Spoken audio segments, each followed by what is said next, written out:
Hello and welcome to another video, and typically in these types of videos I'd be talking about the latest game thing. Like, I'd probably be bitching more about Halo right now because there's been even more stuff since my last video that is really making me scratch my head about Halo Infinite, but that's not the point of today's video. And today's video is going to be somber, and it's something that I feel like I need to discuss and talk about on the channel because everybody deals with grief differently. Everybody copes with grief differently. And for me, the last 2 weeks has been incredibly difficult. And so I wanted to go through it and talk about it. I know things, at least on the channel, have been getting a little more personal lately. That's not my intent. As you guys know, I am on a break from making video related content. I came back briefly to do that Halo video, and I'm doing this video briefly. I will be starting content mid-September again, but this is important. I had mentioned in my break time video that I had switched jobs and that I had I had a month off. I had a month to kind of reflect on things, kind of relax, and one of the things that was really important to me at that time was spending time with my oldest cat, Alucard, who was 19. Unfortunately, and this was unforeseen through everything. It was not something. This happened after I made that video. Unfortunately, about 2 weeks ago, he started acting kind of strange, kind of lethargic, not sitting around, and I had to wake up my girlfriend. She works nights, and she's a vet tech, and so she would know right away, obviously. But I had to wake her up and tell her, like, no, something is wrong. Like, it had been bothering me all day, but it got to a point where I'm like, okay, something's really wrong. I kind of did like the food test. This is a cat, always loved to eat. Food test, didn't want to touch food, so I woke her up, we did some tests, said, no, we need to get him in right away. Thankfully, where my girlfriend works, she works at a 24/7 animal hospital, one of the best in the area that I live in. So we were able to get him in and checked out, keep him overnight for observation. His temperature was low at the time. They got to, obviously run various tests. Couldn't run a bunch of tests until the next day. And what ended up happening is we learned of 3 different problems, but the worst was that he had rapidly developed cancer in his kidneys. And it was really hard for me to take that in. I mean, and today we're going to talk about we're going to talk about Alucard and what this cat meant to me. So, and that wasn't the intent. We kept him there that day. Our intent was to bring him home. Our intent was to let him tell us when it was his time. And unfortunately, as fast as that evening, we got a call saying, no, you need to get here right now. He's taken a turn for the worse. So, we had to make the difficult decision to let him go, and it's one of the hardest things that I've ever had to do. Personally speaking, I've had one animal in the past, and then I didn't have any animals. I grew up in a house that once we had that animal and that animal passed, my parents were done. Both my parents, when I was still living at home and stuff, both my parents, very allergic to dogs, cats. I'm not. And so I didn't have any other animals growing up. So getting these 3 cats, out was really big to us. And so it was really hard. And I want to talk about Alucard today. I want to just share a little bit about him because I think it's important. And for me personally, and I'll kind of start from the beginning with him. I shared a very almost spiritual connection to this cat. I mean, deeply deeply bonded with this cat, unlike any other animal I've ever owned, even our other two cats, which I also love dearly. But Alucard was special to me. I mean, he was, at the time of his passing, he was 19. And so the story goes with him, and I'm not going to go into too many details. My girlfriend, for about a year, worked at a, we'll say, not great shelter. And it's one of the reasons why she doesn't work there anymore. And during that time, there'd be times that I would visit her during work. And there was times where she would have to volunteer on the weekends to let cats out. And so for me, I remember, I'll never forget walking into one of the, many rooms that just filled with cats. This shelter had more cats than anything else.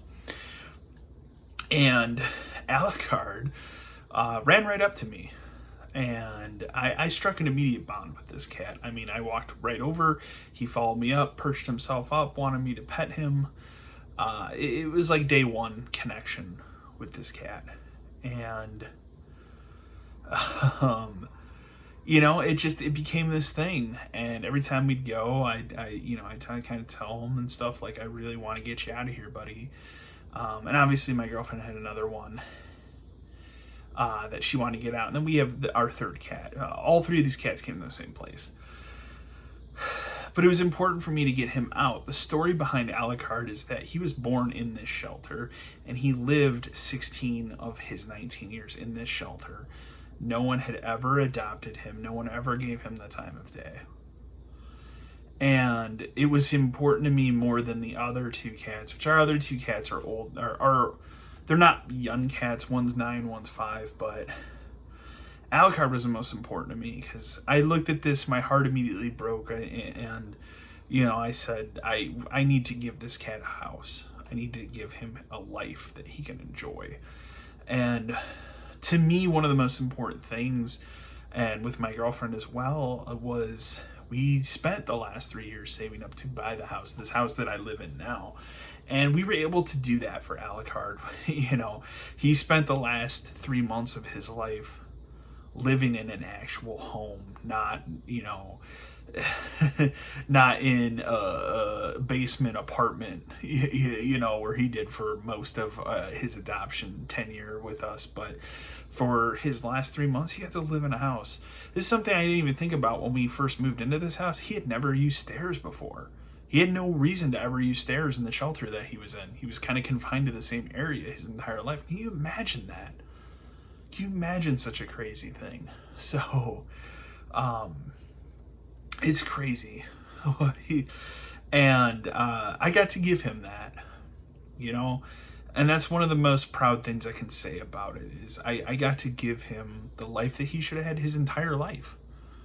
And although my time with him was short, it was truly special. And it's hard. It's been so hard.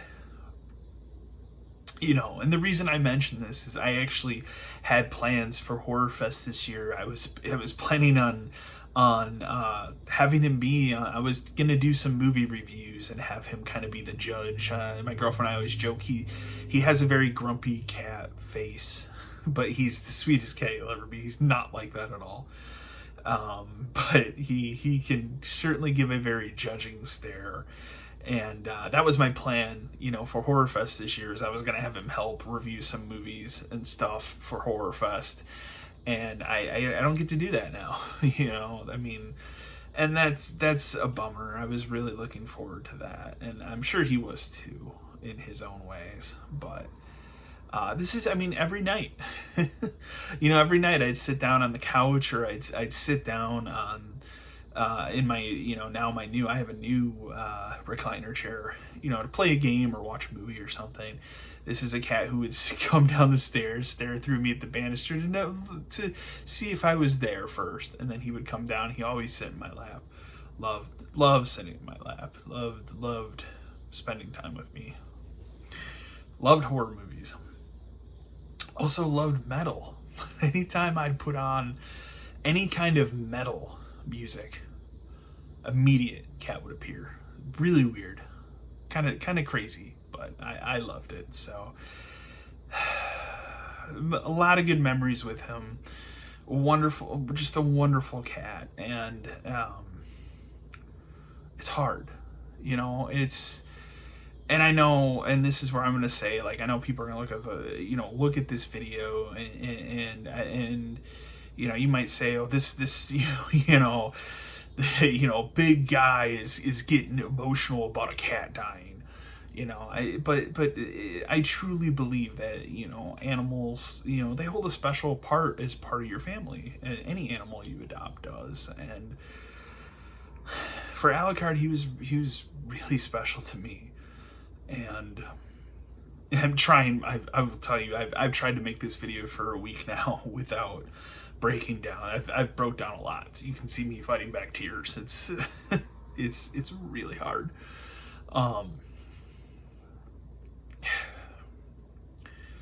It's really been a struggle, but we've made it through.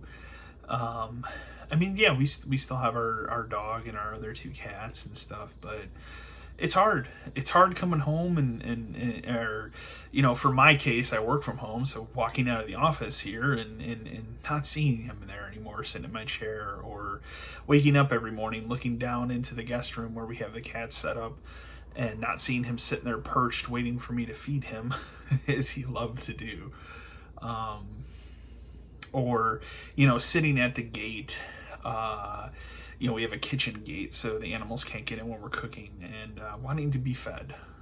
And it's been extremely hard, and I miss him.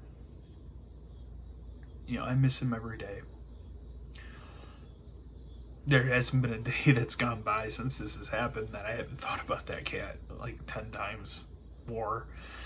And it's hard. Hug your pets. Hug your animals. Whatever they are.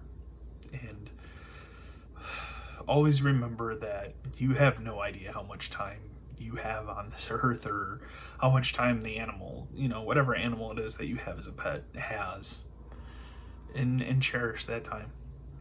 I mean, looking back at it now, I'm happy I had that month off to spend with him, to give him that. And yeah, so very, very somber video today. Very, very difficult video for me to make. But I needed to make it. I needed to do something. I needed to give an update on what's been going on. Be nice in the comments, please. Be nice in the comments. And hope you enjoyed this video, kind of me talking about, my cat and coping with it, and enjoyed the pictures, and yeah. And yeah, I will be back mid-September with new video content, and I promise not to make a bunch of videos like this, or like my other break video, or get real, behind the camera. It's never been my intent for the channel. So anyways, until next time.